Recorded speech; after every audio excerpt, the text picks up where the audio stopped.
सुप्रभातम आजिर पंचांग ओ अमृत वचन। शुभ सकाळ। आज दिनर पंचांग।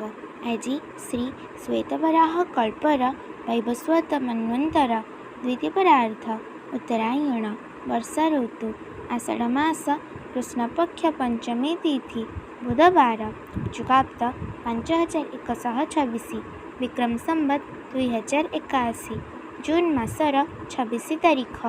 आज दिनटी समस्तंक पई मंगलमय हेउ ईश्वरंक निकटरे विनम्र प्रार्थना।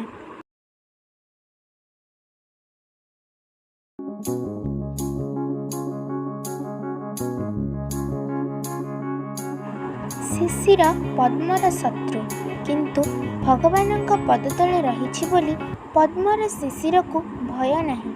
जदि सेहीपरि निर्भय हेबाकु चाह तेबे पद्म परी से पाद को जे प्रकृत में आश्रय करे तार भय आपे चली जाए।